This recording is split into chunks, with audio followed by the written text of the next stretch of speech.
यार कोई काश साथ में फोटो खींच देता। एक्सक्यूज मी, आप हम दोनों की साथ में फोटो खींच दोगे? हाँ मैं खींच देती हूँ, लाओ दो।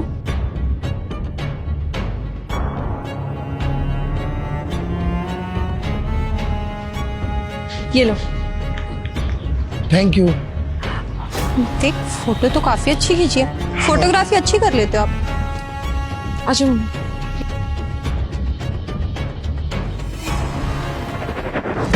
एक मिनट पकड़ियो।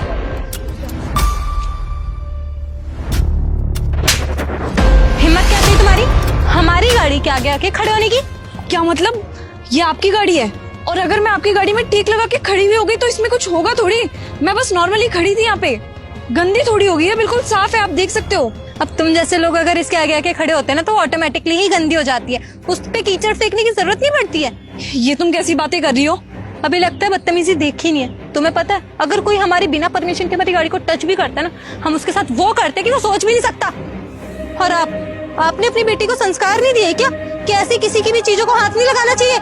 अरे तुम कैसी बातें कर रही हो? मेरी बेटी तो सिर्फ टेक लगाकर खड़ी हुई है, इससे तुम्हारी गाड़ी घिस तो नहीं गई? मुझे तो ऐसा लग रहा है ना माँ बेटी दोनों एक जैसी हो, है ना? लोगों के आगे लाइमलाइट बटोरनी होती है, खुद की हैसियत है नहीं गाड़ी खरीदने की, तो एक काम करते हो कि दूसरों की चीजों पे हाथ लगा लेते हो। क्यों योशु, सही कह रही हो ना? हाँ सही कह रही हो तुम। इन लोगों की औकात तो होती नहीं है साइकिल खरीदने की भी, और हमारी गाड़ी के आगे टच हो जाते हैं। और देखना ऐसे सूट वूट पहन के आज की डेट में कौन घूमता है? अरे थोड़ा फैशनेबल बन जा। ऐसा लग रहा है कि किसी ने सेंस सिखाया ही नहीं है।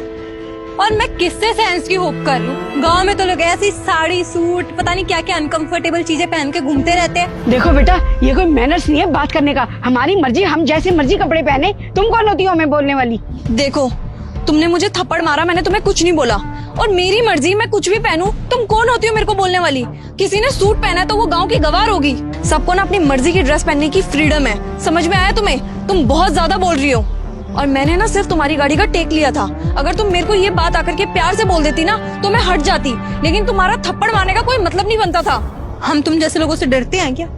ऐसा है ना, तुम जैसे गरीब लोग ना हमारे यहाँ पे झाड़ू पोछे का काम करते हैं, समझ में आई बात? और आप अपनी बेटी को थोड़ा तमीज सिखाइए। कैसे बात कर रही है, लेवल देख के रिस्पेक्ट दी जाती है। तुम्हारा दिमाग खराब है क्या? तुम्हें दिख नहीं रहा कि वो कितनी एजेड है? उनसे तो कम से कम तमीज से बात करो। तुम अपने घर में भी सबसे इस तरीके से बदतमीजी से बात करती हो क्या?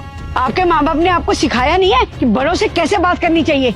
ओ हेलो, तुम्हें ना मेरे माँ बाप के संस्कार पे जाने की जरूरत नहीं है। अरे खुद को देखो पहले। मेरे माँ बाप ने मुझे बहुत अच्छे संस्कार दिए कि कैसे इंसान से कैसे बातें करनी चाहिए। मेरे माँ बाप ने ये मुझे सिखाया हो या ना सिखाया कि छोटे बड़ों से कैसे बात की जाती है, लेकिन ये पक्का सिखाया कि कैसे लोगों से कैसे ट्रीट किया जाता है। अमीर लोगों को रिस्पेक्ट दी जाती है और तुम जैसे गरीब लोगों को जुत्ती के नीचे रखा जाता है। अरे क्या अमीरी और क्या गरीबी, ये सब तुम क्या बोल रहे हो? तुम्हें पता है, सेंस है तुम्हारे अंदर कुछ? ये मेरी बेटी भी खड़ी है, फालतू बोल रही है। इसे मैंने संस्कार दिए हैं और तुम, लगता है तुम्हारी माँ ने तुम्हें यही संस्कार दिए। जैसी तुम हो वैसी ही तुम्हारी माँ होगी। अरे ओ बुढ़िया, तुम्हारी ये हिम्मत! तुम तब से मेरे से बदतमीजी से बात कर रही थी, मैंने तुम्हें कुछ नहीं बोला, ठीक है? मैं तब से तुम्हारी बदतमीजियां सहन कर रही थी, इसका मतलब ये नहीं कि तुम मेरी मम्मी के साथ भी बदतमीजी करोगी। तुम्हें बोलने का सलीका ही नहीं है, किससे कैसे बात करनी चाहिए। मैं तुम्हारी बदतमीजियां सहन करती जा रही थी। तुम्हारी तो बदतमीजियों की कोई लिमिट ही नहीं है। तुम तो सारी हदें क्रॉस करती जा रही हो। तुमने मेरी मम्मी का हाथ कैसे पकड़ा?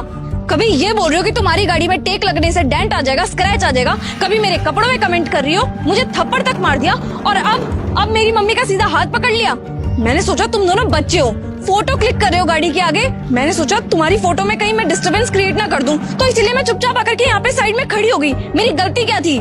तुम जो अपनी गाड़ी की मुझे दोस्त दिखा रही हो और तुम जो मेरी गाड़ी के आगे फोटो क्लिक कर रही हो, मैं भी तुम्हें वहाँ पे हटा सकती थी, थप्पड़ मार सकती थी, लेकिन मैंने तुम्हें कुछ नहीं बोला। देख रही हो अंकिता, मतलब रोड पे अगर कोई भी गाड़ी खड़ी होगी तो तुम उसे अपनी बना लोगे? अच्छा, तो तुम दोनों को लग रहा है ये मेरी गाड़ी नहीं है।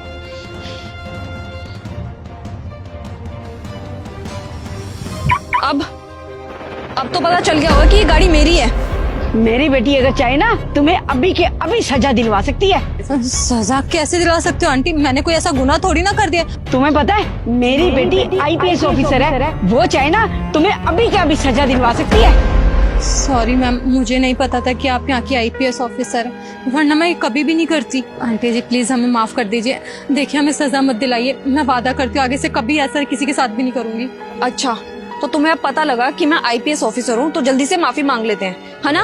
और अगर यहाँ पे कोई और लड़की खड़ी होती जिसकी ये गाड़ी भी नहीं होती, तब तो तुम मुझसे पता नहीं कितनी ज्यादा बदतमीजी से बात करती, है ना? हाँ बेटा, तूने बिल्कुल सही कहा। इंसानियत होनी चाहिए इंसान में। अब मेरी गरीबी से कुछ फर्क नहीं पड़ता। हाँ माँ, मुझे तो लगता है इनके पेरेंट्स ने इनको यही सिखाया है। इनके संस्कार ना झलक रहे हैं अच्छे से।